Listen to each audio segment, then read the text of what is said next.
مولاي صل وسلم دائما أبدا على حبيبك خير الخلق.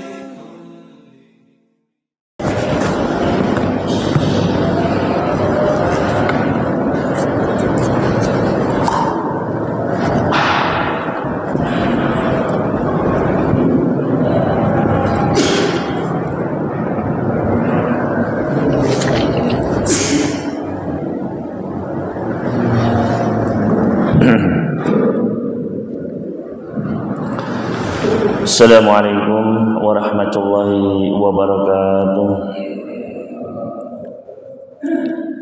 Innal hamdalillah nahmaduhu wa nasta'inuhu wa nastaghfiruh wa na'udzu billahi min shururi anfusina wa min sayyiati a'malina. Man yahdihillahu fala mudhillalah wa man yudlil fala hadiyalah. Wa asyhadu an la ilaha illallah wahdahu la syarikalah wa asyhadu anna Muhammadan 'abduhu wa rasuluh. Ya ayyuhalladzina amanu taqullaha haqqa tuqatih wa la tamutunna illa wa antum muslimun. Ya ayyuhan nasu taqu rabbakumul ladzi khalaqakum min nafsin wahidah wa khalaqa minha zawjaha wa batha minhuma rijalan katsiran wa nisaa'a wattaqullaha alladzi tasaaluna bihi wal arham innallaha kana 'alaikum raqiba. Ya ayyuhalladzina amanu taqullaha wa qulu qawlan sadida yuslih lakum a'malakum wa yaghfir lakum dhunubakum wa may yuti'illaha wa rasulahu faqad faza fawzan 'azima. Amma ba'd, fa inna asdaqal hadithi kitabullah wa khairal huda huda Muhammad sallallahu alaihi wasallam wa syarrul umuri muhdatsatuha wa kullu muhdatsatin bid'ah wa kullu bid'atin dhalalah wa kullu dhalalatin finnar. Masyaallah muslimin, para jamaah salat subuh rahimani wa rahimakumullah. Alhamdulillah, pertama-tama marilah senantiasa kita panjatkan puji syukur kita kehadirat Allah Subhanahu wa taala atas kenikmatan demi kenikmatan yang terus Allah Subhanahu wa taala curahkan tanpa hentinya, yang tidak terhingga banyaknya. Di antaranya adalah berkumpulnya kita pada pagi hari ini untuk melaksanakan kewajiban demi kewajiban kita, yaitu kewajiban salat subuh berjamaah bersama kaum muslimin, dan selanjutnya kita melaksanakan kewajiban yang lain, yaitu talabul ilmi, menuntut ilmu agama. Mudah-mudahan Allah Subhanahu wa taala menambahkan kepada kita pada pertemuan pagi hari ini tambahan ilmu yang bermanfaat, tambahan amal soleh, tambahan keimanan, ketakwaan, dan juga keistiqomahan di atas Al-Quran, di atas sunnah, hingga akhir menjemput ajal kita menjemput. Allahumma amin. Dan insya Allah pada pagi hari ini kita akan melanjutkan masih di dalam pembacaan kitab Lataiful Ma'arif Fima Lima Wasimil Am Minal Wadhaif, yaitu kitab Lataiful Ma'arif yang berisi tentang penjelasan mengenai amalan-amalan khusus di musim-musim sepanjang tahun, ya, di setiap bulan, setiap waktu secara khusus, yang ditulis oleh Al-Imam Abdurrahman bin Ahmad ibnu Rajab Al-Hambali Ad-Dimashqi rahimahullahu ta'ala wa iyana ajma'in, yang mana kita sudah sampai, ya, masih di dalam bab tentang fadlut tadzkiri billahi wa majalisul wa'ad, bab tentang keutamaan mengingatkan manusia kepada Allah dan tentang keutamaan majelis-majelis ilmu, majelis-majelis nasihat. Berkata Al-Imam Ibnu Rajab Al-Hambali rahimahullahu ta'ala wa iyana jami'an, qala rajulun libni Abbasin radhiyallahu ta'ala anhuma, pernah ada seorang lelaki berkata kepada sahabat Ibnu Abbas radhiyallahu ta'ala anhuma. Kata lelaki tersebut, uridu an amura bil ma'ruf wa anha 'anil munkar. Wahai Ibnu Abbas, aku ingin untuk amar ma'ruf nahi munkar. Saya ingin memerintahkan manusia kepada kebaikan, dan saya ingin mencegah manusia dari kemunkaran. Faqala lahu, maka Ibnu Abbas pun berkata kepada lelaki tersebut, in lam takhsha an tafdhahaka hadhil ayat as-salas faf'al. Kalau kamu tidak merasa khawatir, tidak merasa takut bahwasannya 3 ayat ini akan mengungkap keburukanmu, maka silahkan lakukan. Ya. Artinya ayat-ayat yang saya akan bacakan ini, kata Ibnu Abbas, kalau kamu nggak takut sama ayat-ayat ini, maka silakanlah amar ma'ruf nahi munkar, monggo, gitu. Ya. Wa illa fabda binafsika. Tapi kalau kamu setelah mendengar 3 ayat ini, kamu merasa khawatir akan dirimu, akan merasa khawatir akan akibatnya, maka mulailah untuk memperbaiki dirimu sendiri terlebih dahulu.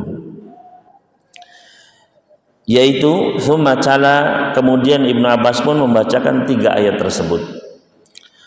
Ayat yang pertama adalah di dalam surat Al-Baqarah, surat kedua ayat ke-44. Ya, surat kedua ayat ke-44. Yaitu Allah Subhanahu wa taala berfirman, "Ata'murunan nasa bil birri wa tansawna anfusakum wa antum tatlunal kitab." Apakah kalian memerintahkan manusia dengan kebaikan sedangkan kalian melupakan diri kalian sendiri dan kalian membaca Alkitab? Kemudian ayat yang kedua di dalam surat As-Saff, surat ke-61 ayat kedua ayat ketiga, Allah Subhanahu wa taala berfirman, lima taquluna ma la taf'alun kabura maqtan 'indallahi an taqulu ma la taf'alun. Kenapa kalian mengucapkan apa yang kalian tidak kerjakan? Besar sekali murka Allah, besar sekali kemurkaan di sisi Allah ketika kalian mengucapkan apa-apa yang tidak kalian kerjakan. Wa qawlu hikayatan an Syu'aibin alaihi salam, dan juga firman Allah Subhanahu wa taala ketika menceritakan kisah Nabi Syu'aib alaihi salam di dalam surat Hud. Surat Hud surat ke-11 ayat ke-88. Yaitu Allah Subhanahu wa taala berfirman, "Wa ma uridu an ukhalifakum ila ma anhaakum anhu." Dan aku tidak ingin menyelisihi kepada kalian apa-apa yang sudah aku larang kalian darinya. Maka 3 ayat ini Bapak Ibu sekalian rahimani wa rahimakumullah memperingatkan mereka yang ingin menjadi para dai, penyeru kebaikan di jalan Allah Subhanahu wa taala.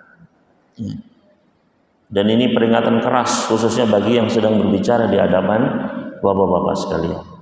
Ya, 3 ayat yang luar biasa ini. Ya.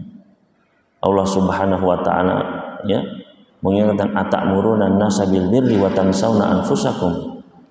Ya, apakah kalian memerintahkan manusia sedangkan kalian melupakan diri kalian sendiri? Kalian memerintahkan ngajak orang kepada kebaikan, berceramah, berkhutbah, tapi kalian enggak melakukannya. Peringatan dari Allah yang pertama. Ya. Peringatan yang kedua dalam surat As-Saff, lima taquluna ma la taf'alun kabura maqtan indallahi an taqulu ma la taf'alun. Kenapa kalian mengucapkan ya berdakwah, berceramah, berkhutbah tapi kalian sendiri tidak melakukannya?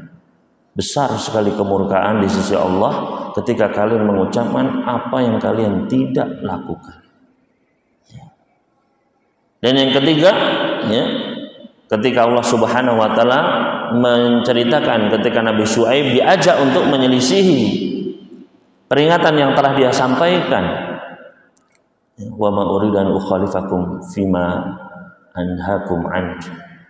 Dan aku tidak ingin menyelisihi apa yang sudah aku larang kalian. Enggak mungkin, enggak boleh. Ya. Maka 3 ayat ini kata Ibnu Abbas, kalau kamu yakin kamu enggak kena ayat ini, kalau kamu yakin enggak akan dapat murka Allah, ya, selamat dari 3 ayat ini, faf'al, maka silahkan. Maka ini peringatan dari ya habrul ummah, ulamanya umat ini, ya, lautan ilmunya umat ini, yaitu sahabat Ibnu Abbas radhiyallahu taala anhuma. Bagi para penyuruh kebaikan, bagi para ustadz, ya, bagi para dai, 3 ayat ini harus senantiasa berada di hadapan mata-mata mereka. Namun Bapak Ibu sekalian rahimani wa rahimakumullah, ya. Begitu pula di sini dinukilkan athar dari Al-Imam An-Nakhai, Ibrahim An-Nakhai rahimahullahu taala, beliau mengatakan kanu yakrahunal qasasa li hadhil ayati salas. Dahulu para salaf dahulu, para sahabat, para tabi'in, para ulama, ya, di generasi pertama, karena Al-Imam Ibrahim An-Nakhai ini termasuk salah satu muridnya para sahabat, ya. Jadi ketika beliau mengatakan dahulu mereka, yang dimaksud siapa? Para sahabat Nabi. Kanu yakrahunal qasas. Dahulu para sahabat itu mereka nggak suka untuk memberikan kisah-kisah, nasihat-nasihat, berceramah. Mereka itu takut, ya. Lihadil ayat salas, karena adanya 3 ayat ini. Mereka paham betul, mereka takut betul. Qila limuwarriq al-Ijli, dikatakan kepada seorang tabi'in lainnya, yaitu Muwarriq al-Ijli rahimahullahu ta'ala wa iyana, ala ta'idhu ashabak, kenapa kamu tidak menasihati sahabat-sahabatmu, murid-muridmu, teman-temanmu, masyarakatmu? Maka beliau pun mengatakan, akrahu an aqula ma la af'al, saya takut saya mengucapkan apa yang saya tidak lakukan. Ya. Saya takut saya tidak melakukan apa yang saya ucapkan. Bahkan kata para sahabat, dahulu Nabi sallallahu alaihi wasallam yamsahu awatiqana wa sudurana. Beliau sampai memegang dada-dada kami dan pundak-pundak kami dirapatkan, ya, diluruskan. Ya. Karena Rasulullah SAW yusawwunal sufuf kama yusawwil qidah. Dulu Nabi sallallahu alaihi wasallam meluruskan saf para sahabat itu seperti meluruskan anak panah. Jadi panah itu, Pak, kalau dibuat itu harus lurus, karena kalau bengkok itu ketika dipanah kan mencelat, gitu. Jadi sedemikian perhatiannya Nabi Muhammad SAW, ya, dalam masalah saf. Maka begitu pula di sini, ketika orang soleh ini maju menjadi imam, maka dia pun melihat ke arah para makmum, yu'addilu sufufa, untuk meluruskan safnya para makmum. Wa qala, kemudian dia pun mengatakan istawu, luruskanlah, ya. Nabi sallallahu alaihi wasallam juga demikian, beliau menyampaikan, ya, misalnya beliau, ya, fa inna taswiyatas sufuf min iqamatis shalah, sesungguhnya lurus rapatnya shaf bagian dari kesempurnaan salat, ya. Beliau juga pernah mengatakan la tusawwunna sufufakum aw yukhalifanallahu baina wujuhikum aw qulubikum, sungguh kalian harus benar-benar meluruskan saf kalian atau Allah akan mencerai-beraikan hati-hati kalian, ya. Nabi sallallahu alaihi wasallam juga pernah bersabda, la tad'u furjatan lisyaitan, jangan kalian tinggalkan celah, ya, suddul khalal, tutuplah celah-celah, jangan kalian tinggalkan untuk syaitan masuk berada di situ. Maka banyak ucapan-ucapan, ya, yang memang disunahkan di dalam hadis-hadis yang sahih riwayat Bukhari, Muslim dan yang lainnya, tentang ucapan-ucapan imam sebelum sholat yang tujuannya untuk meluruskan shaf, ya. Di antaranya adalah ucapan istawu, ya, luruskan, rapatkan. Maka ketika imam ini mengucapkan istawu, faghusya alaihi, tiba-tiba pingsan dia. Pingsan. Fasu'ila an sababi dzalika, setelah sadar ditanya, ya, wahai imam, kenapa engkau barusan pingsan? Mengucapkan istawu, pingsan. Faqala, maka orang soleh ini pun menjelaskan sebabnya. Lamma qultu lahum istaqimu, ketika aku mengucapkan kepada para makmum istaqimu, luruskanlah, ya, istiqomahkanlah. Karena makna istiqomah adalah al-i'tidal wal intisab, lurus tegak, itu makna istiqomah, ya. Makanya ihdinas siratal mustaqim, tunjukilah kami jalan yang lurus. Makanya istiqomah itu maknanya adalah lurus, tidak belok-belok, artinya terus berusaha untuk taat, ya. Makanya ketika saya mengucapkan, kata imam ini, ketika saya mengucapkan kepada para makmum istaqimu, istiqomahlah, fakartu fi nafsi, saya pun berbicara terhadap jiwa saya sendiri, berbicara kepada diri saya sendiri. Faqultu laha, saya berkata kepada diri saya, kepada jiwa saya, fa anti hal istaqamti ma'allahi tarfata ain, wahai jiwaku, apakah kamu sendiri sudah istiqomah taat sama Allah Subhanahu wa taala? Langsung pingsan, Pak, ya. Jadi takut, dia memerintahkan kepada manusia istaqimu, ya.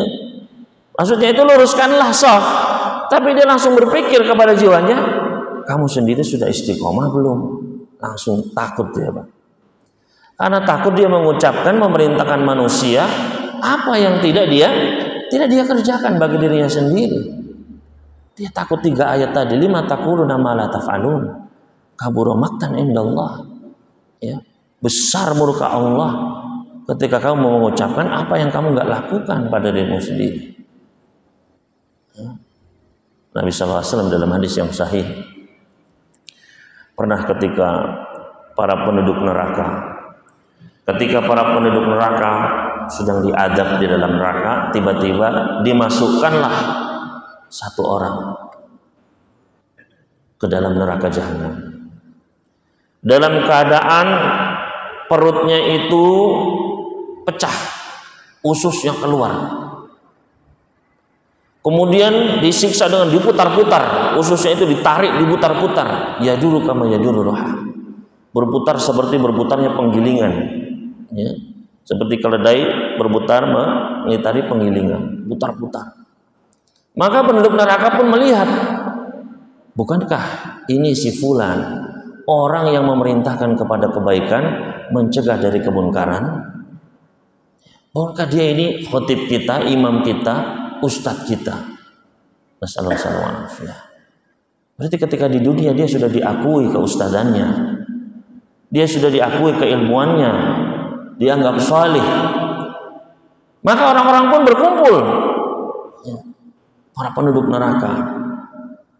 Wahai fulan, bukankah engkau yang mengingatkan kami untuk berbuat kebaikan, menjauhi kemungkaran?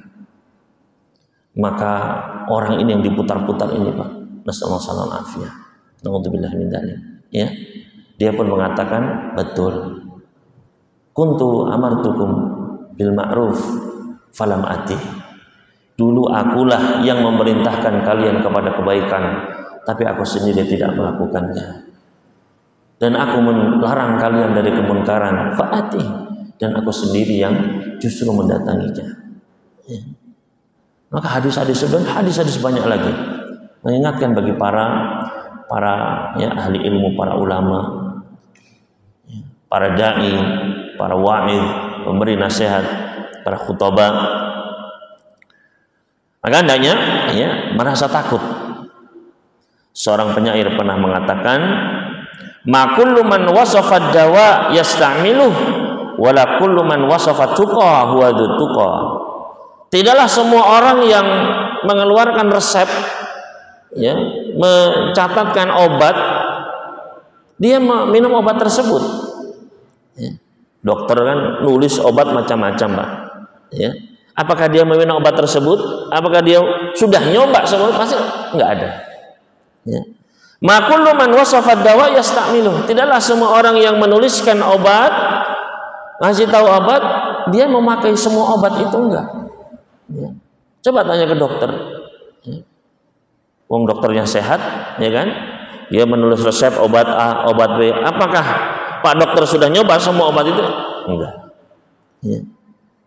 Begitu pula wala kullu man wasafa tuqa huwa tuqa. Enggak semua orang berbicara ketakwaan, berbicara agama, berbicara kebaikan, amar ma'ruf nahi munkar, huwa tuqa, dia sendiri orang yang bertakwa. Karena kita semua sama Bapak Ibu sekalian. Maka jangan kita tertipu. Wasaftu tuqa hatta ka'anni dzu tuqa warihul khataya min thiyabi tasfa'u.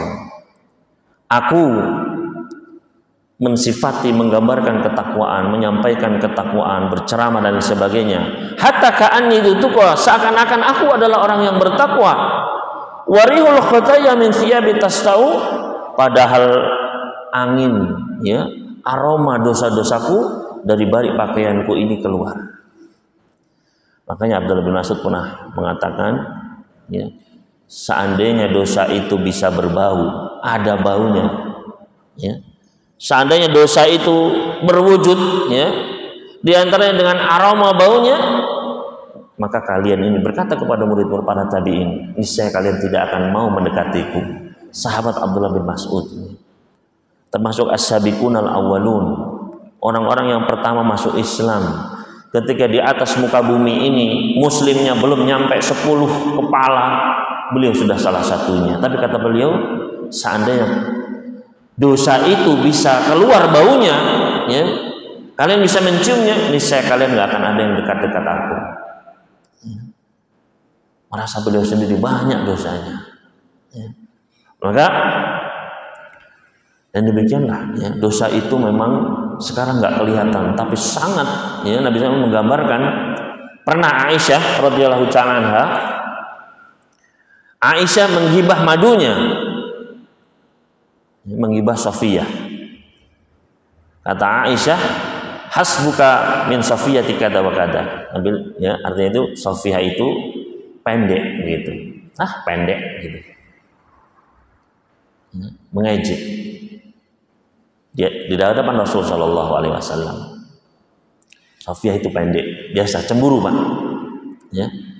Tapi Nabi Sallallahu Alaihi Wasallam sebagai seorang suami yang soleh, beliau tegas Pak. Ya, kalau sudah masalah dosa, ya, masalah yang berbahaya, Rasul Sallallahu Alaihi Wasallam tegas. Maka Nabi Sallallahu Alaihi Wasallam memperingatkan Aisyah, ya Aisyah, laqad qulti kalimatan law muzijat bima'il bahri lamazajathu.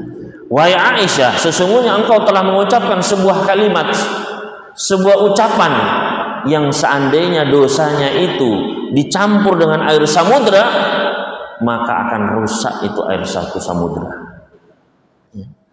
Artinya dosanya ghibah itu Bapak Ibu sekalian, seandainya berwujud, kata Nabi sallallahu alaihi wasallam, kayak limbah begitu dicampur sama samudra, air laut sedunia, akan hancur laut sedunia ini Pak. Menunjukkan betapa buruk, padahal cuman pendek gitu tak. Apalagi sampai memfitnah, menjelek-jelekkan, ya, menjatuhkan, menghina, ya, menyakiti hati orang lain dengan ucapan-ucapan kita. Maka jangan pernah kita meremehkan dosa, apalagi ucapan-ucapan yang ditahan, ya.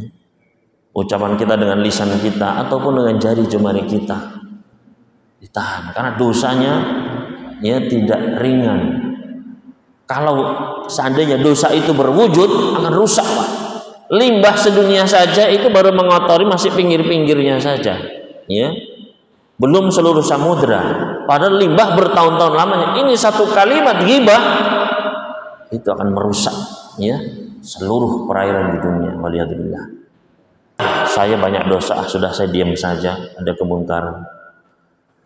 Bukan berarti wah saya juga, ya, masih, ya, takut, ya, memberi nasihat, sudah biarkan saja orang itu keliru, bukan. Tetap kita sebagai masyarakat muslim la budda minal amri bil ma'ruf wa nahyi anil munkar. Tetap harus amar ma'ruf nahi munkar, saling mewasiatkan, saling nasihat menasihati, tawasi bil haq wa tawasi bil sabr, ya. Tetap ad-dinu nasihat, agama ini nasihat, tetap harus dijalankan. Wal wa'di wat tadzkir, tetap kita harus memberikan nasihat, tetap kita harus memberikan peringatan kepada manusia. مولاي صل وسلم دائما أبدا على حبيبك خير